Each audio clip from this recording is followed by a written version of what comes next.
কী অবস্থা মুরব্বীরা? আশা করি সবাই ভালো আছেন।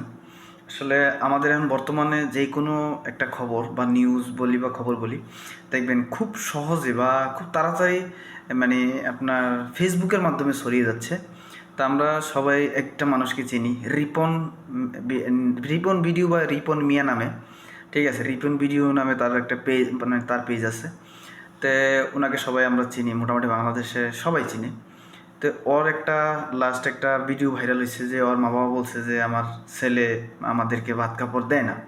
তা আমি বলবো কি যে আসলে ফেসবুকে মানে 95% আপনার ফেক।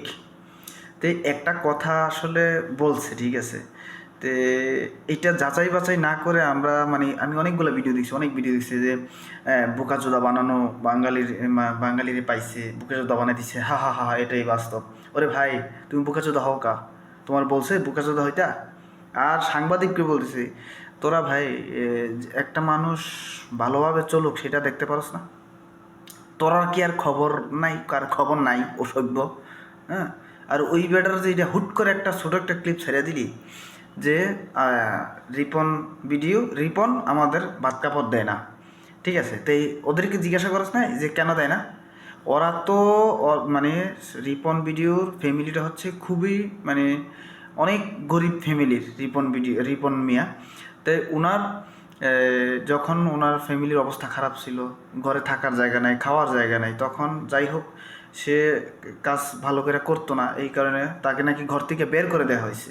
আমি একটা ভিডিওতে দেখলাম যে তার এলাকার একজনকে জিজ্ঞাসা করে, আর এদিক বলতেছে আমরা বুকাচোদা বানাই দিছে, আত বলদা মার্কা পাঠা, আত বলদা পাঠা বানাই দিছে।